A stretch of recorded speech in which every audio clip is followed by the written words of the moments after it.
देखिए कल हम कसर पढ़े थे, हमने देखा कि एक मुकम्मल चीज के बराबर हिस्सों को क्या कहते हैं? कसर। ठीक है, अब उसमें एक मुकम्मल चीज में के कुछ हिस्से करके उसमें के कुछ हिस्से इस्तेमाल करेंगे, उसे कसर में किस तरह लिखा जाता है हम कल पढ़ेंगे। ठीक है, तो चीजों की बुनियाद पर हमने कसर पढ़ी। आज यहाँ पर देख रहे हैं हम एजाद दिए गए, कसरी एजाद है, देख रहे हैं कसरी एजाद 1 है, 1/2, 1/4, 1/7 इस तरह कसरी एजाद। अब देखो ये कितना हिस्सा है? मुकम्मल है। यहाँ पर हमने उसको कितने हिस्सों में तकसीम किए हैं? नहीं, कितने हिस्सों में तकसीम किए हैं? यहाँ पर 3, यहाँ पर 4, 5, 6, 7, 8, 9, 10। इसी एक को हमने 2, 3, 4, 5, 6, 7, 8, 9, 10 हिस्सों में बराबर बराबर तकसीम किया। ठीक है, अच्छा। अब अगर हम उसको 2 हिस्सों में तकसीम करते हैं तो हम एक हिस्से को कसर में क्या लिखेंगे? 1/2। अगर 3 हिस्सों में तकसीम करते हैं तो एक हिस्से को 1/3।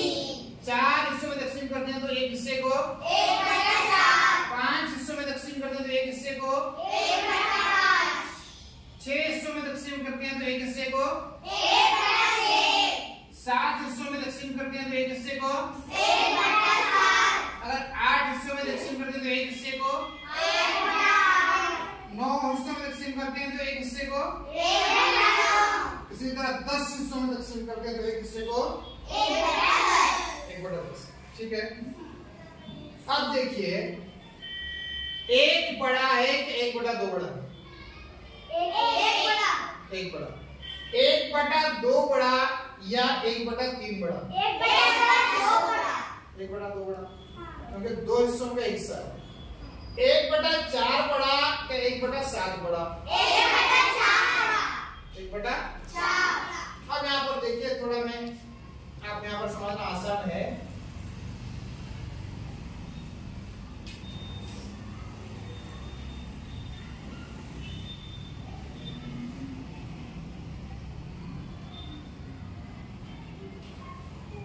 यहाँ पर देखिए,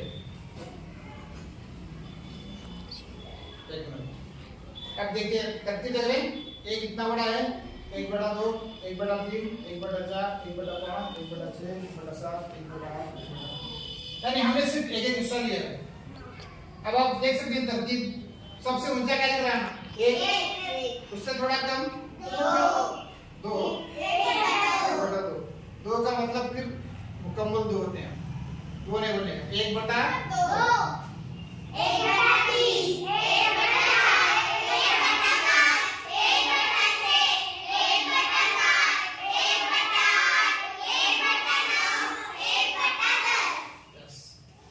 यानी एक बात पता चलती है कि जितने ज्यादा हिस्से करेंगे उतना एक हिस्सा क्या होगा? छोटा होगा। अगर 10 हिस्से करते हैं उसमें से एक हिस्सा लेंगे तो सबसे छोटा होगा। अगर 7 हिस्से करते हैं एक हिस्सा लेंगे तो इससे थोड़ा बड़ा होगा। देख रहे हैं, तो जितने ज्यादा हिस्से होंगे उतना वैल्यू क्या होगी? उसकी कीमत क्या होगी? कम होगी। बोलो। और जितने कम हिस्से करेंगे उतनी वैल्यू और जितने हिस्से ज्यादा करेंगे उतनी उसकी वैल्यू कम होगी। समझ में आ रहा है? इस तरह हम क्या समझ सकते हैं? यहाँ तरतीब देख सकते हैं, घटती हुई तरतीब है। कैसे? इससे छोटा, उससे छोटा, उससे छोटा, उससे छोटा, उससे छोटा, उससे छोटा, उससे छोटा। तो इससे हम ये पता चलता है कि नसब नुमा में देखो यहाँ पर 2 है, 3 है, 4 है, 5 है, 6 है। शुमार कुरुंदा में सिर्फ सबको 1 1 1 1 है, बराबर। अगर शुमार कुरुंदा बराबर हो तो जिसका नसब नुमा ज्यादा बड़ा होगा वो कसर छोटी होगी। क्या होगी? छोटी। मिसाल के तौर पर मैं यहाँ पर लिख देता हूँ, देखो 1/5 और 1/10 दोनों में कौन सी कसर बड़ी है? 1/5। लेकिन हम अक्सर क्या करते हैं? 10 बड़ा अदद है, इसलिए क्या समझते हैं 1/10 बड़ा है, ऐसा नहीं होता। यहाँ पर देख सकते हैं 1/10 तो क्या है, छोटा है, और 1/5 बड़ा है। 1/5 बड़ा है 1/10 से। किस तरह पढ़ेंगे इसे, 1/5 बड़ा है, मेरे पास रिपीट करो, 1/5 बड़ा है 1/10 से। दूसरी मिसाल,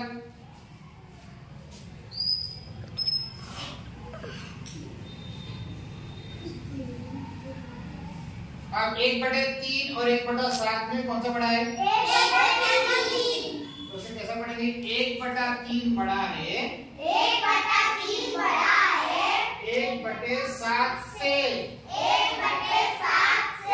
इसी तरह 1 है और 1/2 है, एक मुकम्मल है और ये आधा है। बड़ा कौन सा है, बेटा कौन, 1 बड़ा है, तो किस तरह पढ़ेंगे हम इसको, हाँ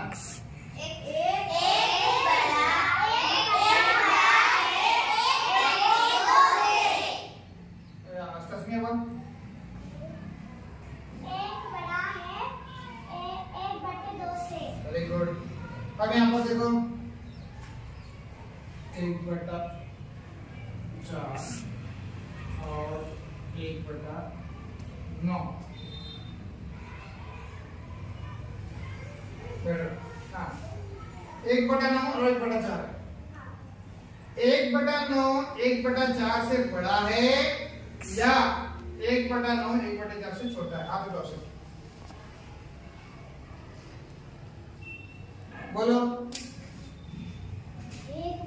1/4 बड़ा है, 1/9 छोटा है, तो इस तरह लिखेंगे 1/9 छोटा है, ये बड़ी क्या बात है, ये छोटे। 1/9 छोटा है 1/4, ठीक है, नहीं ऐसे नहीं बोलना है, 1/9 छोटा है 1/4 से। इस तरह बोलना, बड़ा है तो बड़ा है इससे, ये बड़ा है इससे, ये छोटा है इससे, समझ में आ रहा है, ओके।